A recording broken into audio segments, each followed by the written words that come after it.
What's up, guys? Welcome to the final review of the finale of the 4th season of My Hero Academia, and what I would consider to be probably the best finale we've had in quite a long time, to be quite honest. So let's get started.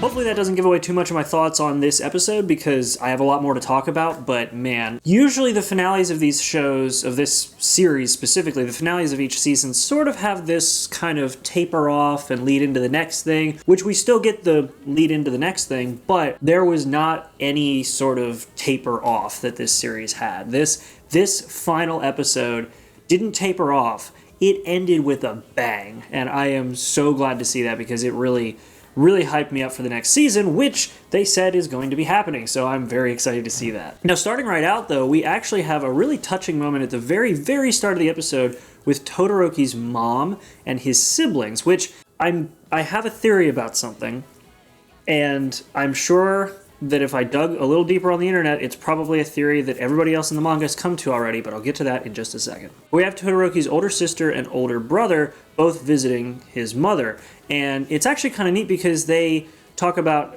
just generally how life's going, how things are doing.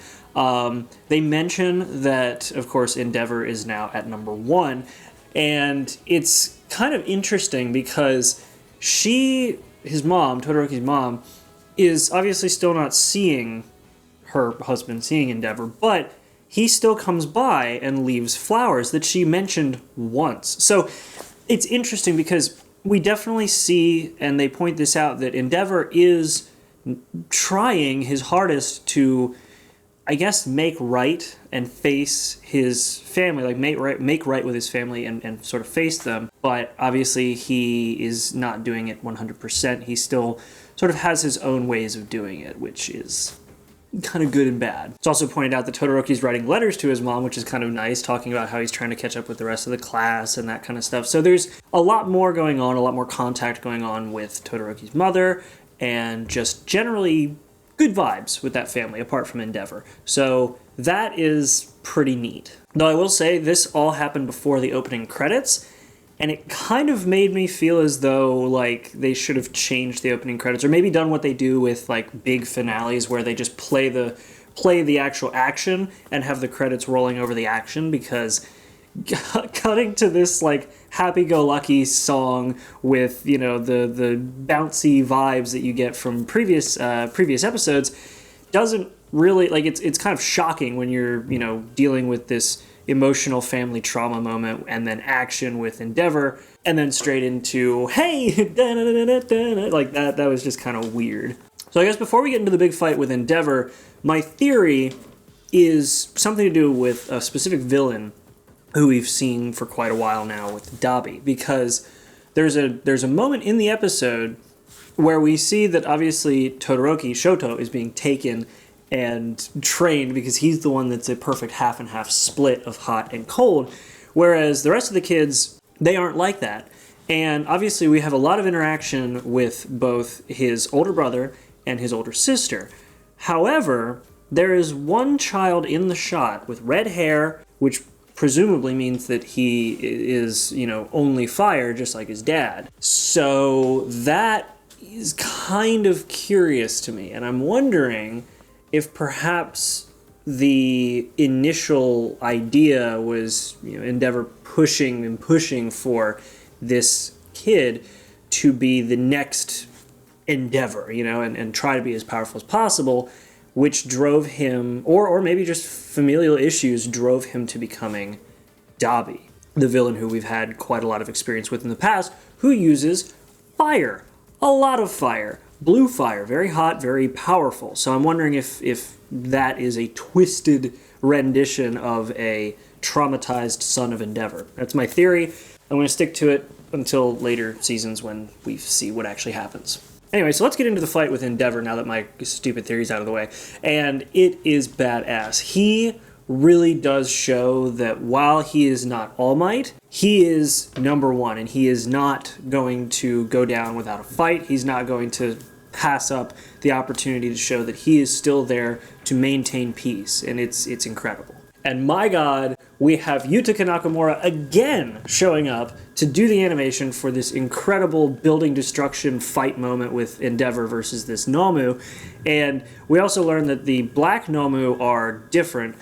They seem to be more high-end, they seem to be more intelligent, which lends more credence to what I was saying about Kurogiri, because his primary color is black. And then, of course, we still have the gray and greenish Nomu who are just dumb. But this Nomu, the high-end one, is basically just, he goes and destroys the entire building. I was right, they did cut the top off of that building, and we get to see Hawks' ability, which is basically, like, I thought the wings were a part of him and he could just throw some feathers. His feathers are fully controllable to the point where he can remove all of the feathers, pretty much all the feathers from his back. And by controlling them, he was able to save everyone in the building by carrying them all out, which allowed for Endeavor to blow apart the building. Now, initially, I thought that maybe he couldn't save everybody, because he even says at one point he didn't think he could save everybody, but he does. At least it seems like it, unless there's a much darker turn where he saved everybody he could and then just said, whatever, Endeavor, blow the rest of the building away, but I don't think they would have done that. But anyway, Hawks is trying to assist, and they manage to stop the building from causing any sort of major damage. And once that's done and Hawks tries to get in on the fight with the more powerful Nomu, we see that that Nomu can either generate or teleport in or something a bunch of regular Nomu. And so now it's up to Hawks to fight them while the Endeavor takes on this insanely powerful Nomu. But then, of course, we learn also that this Nomu has very, very high levels of regeneration. Like, he basically can be 100% destroyed and just regenerate everything. It's kind of nuts. Also, Hawks, his ability is really cool because, of course, he's got the feathers that can be controlled, but he can use, I guess, the longer feathers on his back as swords, which is just so cool to see. Like, that was really sort of a neat moment. Also, him running backwards with Endeavor was kind of funny. Like, that just kind of made me laugh. I know it was supposed to be like a very serious moment of them strategizing, but just having him run backwards at the same speed, that was just kind of funny. Now, it is pointed out, too, that Endeavor is beginning to overheat. And, of course, because of the fire that he has to generate from his body, that is a real risk. And it's kind of interesting because he doesn't have a solution to that problem. It's just the limitation of his abilities. Whereas we sort of had the opposite issue with Todoroki, and he thinks to himself about, genetic modification and blah, blah, blah, and talking about, like, basically implying that he was trying to do the same thing. At least from what I understood, it seemed like he was considering his actions by trying to have Todoroki with his wife, or have Shoto with his wife. That was kind of one of those deals where it seemed like he was trying to make himself realize that he was doing the equivalent. But he has no way of limiting his heat generation, whereas Todoroki had the opposite issue during the sports festival, because with his freezing ability, he was slowing down, he was shivering, he was getting too cold with his ice ability. And this was when, of course, Deku's trying to save him, trying to make him realize that both fire and ice are his powers and he should use them both. And so while he was getting cold during the fight, he was able to heat himself up with the other side of his body. And so he can sort of, I guess, limit how much overheating or how much cold he actually can generate. But Endeavor doesn't have that benefit. And that goes to show when Endeavor gives it what seems like his all and just gets pummeled by this Nomu. My God. And of course, everybody's watching. We have Todoroki watching. We have All Might watching. We have the big portion of the Class 1A. We have Endeavor's kids watching, which Todoroki is in that group, but of course he's at UA. Everybody's watching, and it's just incredibly shocking to everybody. Even All Might is just appalled at the amount of damage that's been dealt to Endeavor, and it seems like he may not be able to recover from that. And he goes down, and at that point it's sort of the lowest point in the fight, because he's done. Like, he's down and out. His flames actually went out, which was kind of the first time we've ever seen that happen. Shoto, of course, is thinking to how Endeavor was saying that he wanted to become a hero that he could look up to. And this was sort of one of those moments where I guess there was a bit of doubt in Shoto's mind because of that. Now, granted, at this point, Endeavor tries to light up again, tries to attack, and is thrown back again. And it just shows he doesn't give up. obviously, he does not give up. He is really dead set on making a point, like showing that he's never going to give up. And his kids, well, his older daughter, realizes, or rather understands that. She realizes, like, he never gives up, and he's trying to prove a point. Now, also, there's one moment I just kind of thought was funny, because Class 1A is watching this fight happen, and they're all kind of watching this unfold, and Aizawa runs in, and he's like, Shotoku! Oh, you've already seen it. Like, what was he trying to do? Like, was he going to make him aware of what was going on? Or was he going to, like, keep him from watching? Like, I don't know exactly what Aizawa's main goal here was. Now, granted, while this is going on, everybody's panicking. Like, everyone is panicking. And what doesn't help is the freaking news reporter going, like, this is a world without the symbol of peace. Like, yeah, they realize that All Might is, not going to be helping because of his retirement. And Endeavor's the only one, and Endeavor's just getting destroyed. But because he never gives up, it's sort of, this moment as the viewer, you realize, like, yeah, he's still fighting. Like, he's still going to fight to, do everything he can to beat this guy because he has something to prove. Even Hawks points out, like, he was probably one of the only ones to realize what Endeavor was trying to do back when All Might was the number one hero and trying to get across that massive gap left between him and All Might. But yeah, I mean, the news reporter lady just kind of irritated me. Like, it's the same thing that, like, is going on in the news right now, where there are good things to be reported on and things that will, make you aware of what's going on without suddenly causing panic and distress. You can report it however you want, but everybody decides to report on the fact that everybody's going to die. This is basically what the news reporter did here. Obviously, I'm kind of tying current events into anime, which is not really necessary, but I just thought I would say that because it kind of reminded me of that. Anyway, so after all of that, we have the one girl who was saying that Endeavor changed, this isn't like you changed. Her, the one who cried blood, she was the one who said, look, Endeavor is still fighting. You can see the flames. It was such a big moment because it shows that people actually do, contrary to what we as the viewer have seen, people do care about Endeavor. There are fans of Endeavor, obviously, because he's got a ton of followers. He's number one. I would expect nothing less, but it was cool to see that the person who said he changed was the one who was trying to calm people down and say, like, look, he's still going. And after that, we have Endeavor taking off and going full force at this Nomu, and he actually can barely move because of the damage he's taken. He's using his fire to propel himself. He is going above and beyond what he physically can do, and he is just not giving up. And he actually, the funny thing is with Hawks lends Endeavor his feathers to propel him even faster, and even after the feathers turn to ash, propel him upward so that he can go all out. Because essentially Endeavor was trying at the onset of this fight to but take in the Nomu, like arrest him. But at this point, obviously, that's not an option because the only way to keep this Nomu from regenerating is to destroy his head, which Endeavor ends up having to do. Which I think in this instance really does speak to something we haven't had to kind of cover or even really approach with this series before, which is the fact that what if a villain never does give up? What if the villain is not rendered incapacitated? What then? There are instances, I'm sure,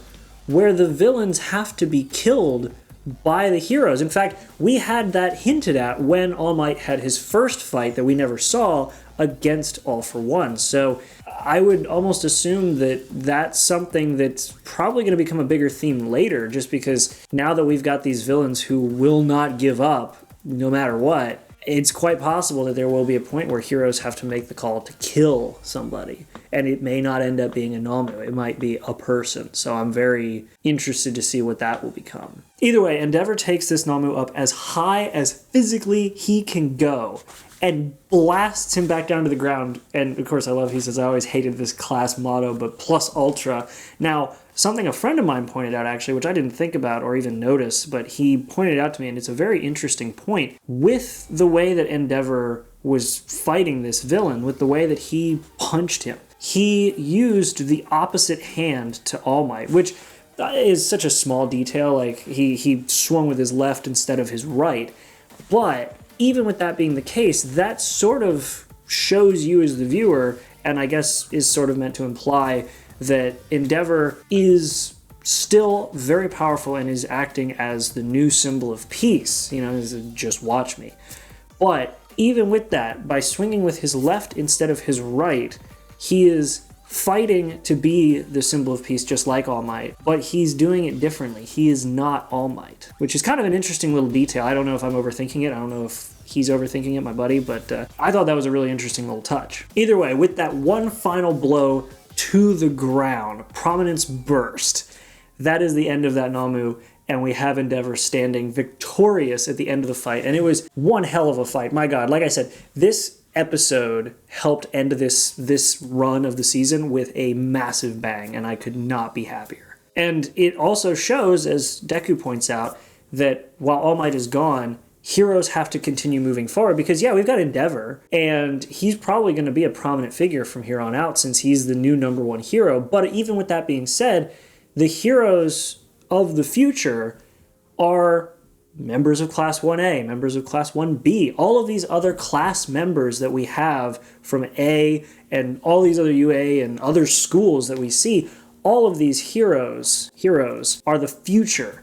And it's something that we kind of realize, and Deku points out, they have to keep moving forward. It's such a cool little detail. They use the, not sacrifice, because, Endeavor's obviously injured, but even with his injuries, he's not going to retire anytime soon. He fought his heart out. But even with that being said, this does just go to show there's a lot more to happen, and the world just doesn't stand still because the symbol of peace is gone. Everybody else has to pick up the slack. Pretty awesome. Also, when Endeavor crashes to the ground with the Nomu, how dare you destroy an R34 Skyline? What is wrong with you? Sorry, I noticed that detail because it was one of the... Anyway. And it's cool because at the end of all that, we see how emotionally distraught Todoroki was. We see the relief of everybody. And I think it really does put Endeavor in a new light. It's really cool. And that's it. That's the episode. Just kidding. There is an incredible moment after the credits that is just even more exciting to me than this fight. Oh my God. We have Deku asleep in his dorm, and he has a dream. And in that dream, he sees the previous holders of One for All, including the first holder being given the ability by All for One. And holy crap, we get to hear the voice of the first user.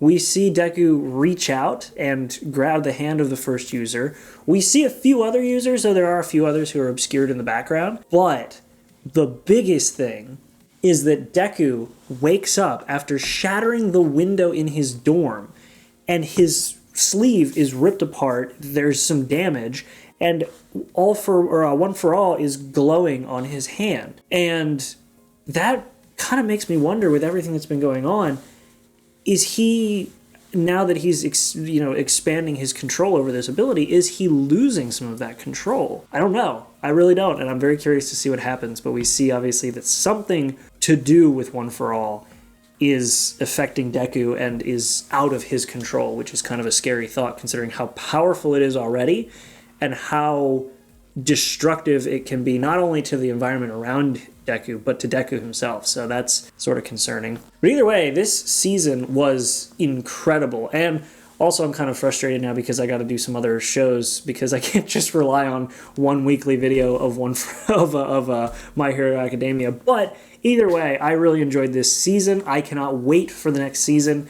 I've got a few shows on my list that I'm going to be watching weekly, so keep an eye out for those videos. I'm very excited to start some of those. I've also got quite a few videos scripted, so hopefully they'll be coming out soon, plus the unscripted videos, which obviously I want to continue to do a lot of, and something fun tomorrow, so hopefully you guys will enjoy that as well. But either way, guys, let me know what you thought of this episode in the comment section, because my God, this was, in my opinion, one of the best finales of the series because of the way that it carried itself. But either way, hope you guys enjoyed it. Make sure to like and subscribe. Check out the links in the description, which will include a link over to Funimation where you can watch this legally. Please watch it legally. Otherwise, I'll see you guys in the next video. Make sure to be there and have a good one. I have shirts. Please buy a shirt if you want to, or a sweatshirt. I'm getting desperate now. I'm just recording stuff whenever I can at the very end of videos because I'm starting to do context-specific endings and I'm running out of ideas. So just go buy it, please. Don't be shirtless like Inosuke. If you want to save some, go SFMH. Put that as the code when you go to buy it and save 10%. Please, just yeah, that's my spiel. See ya.